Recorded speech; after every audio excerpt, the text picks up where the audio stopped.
when I was a kid, my dad said, John, people you surround yourself with, that's who you are. Look at your three best friends. You want to know what kind of person you are, look at your three best friends. That's who you are. You can throw as much money as you want at homelessness, at the opiate epidemic, at the housing crisis, at the homeless crisis, any of these things. You can throw as much money at it as you want, but you're not addressing the systemic failures in place that allowed all of these things to fall through the cracks. So maybe instead of focusing on giving them this, why don't we focus on teaching them how to manage it and handle it, right? Teach them how to be gardeners. Parable of the sower, right? A man is walking along and he's sowing his seeds and scattering his seeds. Some of the seeds land on the rocky soil, right? And they're not able to take root. And the sun comes along and scorches them, burns them up. Some of the seed falls among the thorns and the thistles. And it grows up alongside the thorns and the thistles, and the thorns and the thistles choke it out, right? It's not able to grow and flourish. Some of it's scattered upon shallow soil, right? And then when the storms come along, the winds blow, and they're not rooted, and they're not deeply rooted in their soil, and it uproots them and blows them away. So the thorns and the thistles, right? Those are bad influences in our life. When I got out of jail, I was put into a place where, I had my family and my support system and everything around me, right? I had good soil to grow in, right? So many people get out and have to go right back to the same neighborhood. All those things, all the good soil and all the things that you learned while you were down and all the programming you did and everything that you learned gets choked out by the thorns and the thistles. And then you got the shallow soil. You get out, you get rooted. I got it figured out. I really don't want to go back to jail. I'll figure it out on myself. Well, all of a sudden the storms of life hit. Life is going to knock every single one of us down. You were doing just fine by yourself, but now all of a sudden this hits, you get uprooted, right?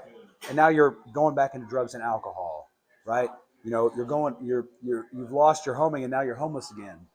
Until we can figure out how to create good soil wherever they're going, we are going to continue to face the same problems.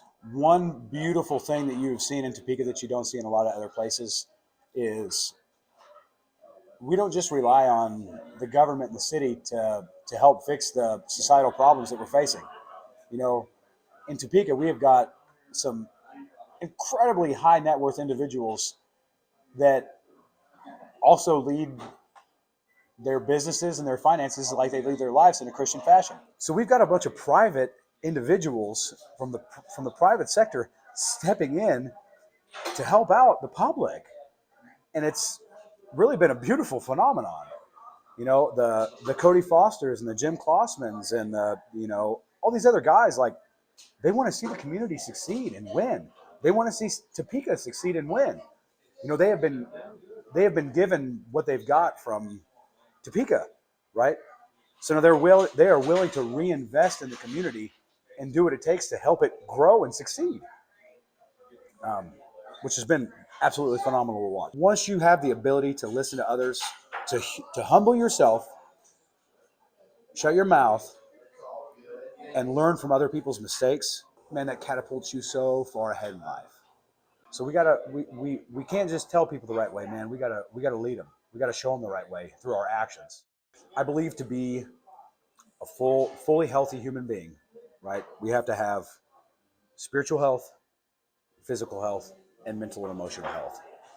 If you are lacking in any of those three areas, you don't feel complete, right?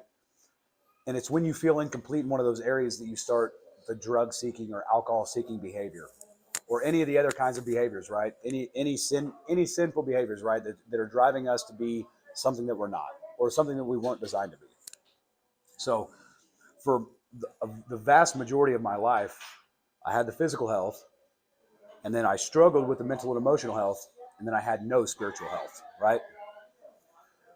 So once I made that change, right, once I had my encounter and God introduced himself to me, and I didn't have the ability to unsee the things that I'd seen, I started focusing on it. And I started finding out how intertwined those three things are. Because without one, you can't have the other. It's absolutely required. And then you look at if you look at like determinants of health and like the effects that spiritual care play on all aspects of your life, like just general overall happiness, right? The want to drink or use drugs, feeling satisfied with your life and with who you are, your sense of identity and self, everything. It all starts with that fundamental building block of spiritual care. My partners and I, with Topeka Auto Glass, decided that off the bat, man, we were going to be a Christian company, and we were going to lead our business with the same way we led our lives. And that was loving God with all our hearts, our mind, and our soul, and treating our neighbors we treat ourselves, right? Loving our neighbors, we love ourselves. And brother, there has not been a better business decision that we have made. It has completely set us on a different course than the rest of the status quo, the rest of the normalization of everything else, right? It's all about bottom line, increasing profits and minimizing costs, and getting overhead down, and getting profits as high as you can. All those things are important. All those things are important.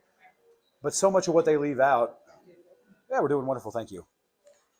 So much of what they leave out is, are we taking care of our customers, right? Are we conducting business to other people the same way that we would want business conducted to us? We have grown. We have had record months back to back to back to back to back to back to back every month for like 10 months in a row. The business continues to grow. We all stay in our lane and trust the other person to do what they're good at. We hire the right employees, and we trust them to do what they're good at, and we treat them like we want to be treated. And we treat our customers like we want to be treated. Heavyweight champion, John Iron Man Cantrell! I practice the same thing in my boxing life. You watch how the all-stars, right? I'm not going to get into names. We all know who they are. But they've got really piss poor attitudes. They're piss poor role models to all the eyes watching them, right? Especially the kids. Piss poor role models to all the kids watching them. Bad sportsmanship, all about ego, all about self-pride, all about self-promotion, and making themselves look grandiose, right? I never wanted to be that. I've been humbled several times in my life. And it's been very painful at times. But I'm so grateful for it because it's made me who I am now, and it's a person that I'm proud to be. So I adopted the idea of, you know what?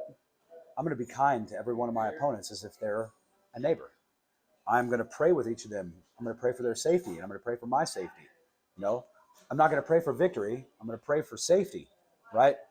My opponent and I pray the same thing every time. When I go into the ring, before we go into the ring, I say, God, please watch over myself, watch over my opponent. Lord, help us to put on a good show, and help us both walk out of the ring in just as good a shape, physical shape, as when we walked in. Because I don't want to hurt. Nobody wants to hurt anybody. I think there are fighters out there that do, that they're in there to hurt somebody. But I look at it as from a purely competitive state, right? There's no anger. There's no emotion in it.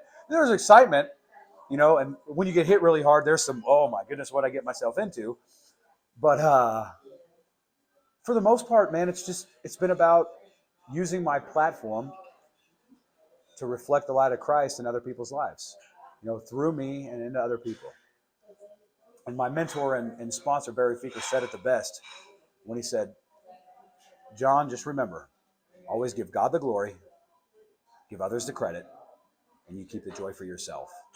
Sudden Nova, sponsored by Topeka Auto Glass and Home Instead.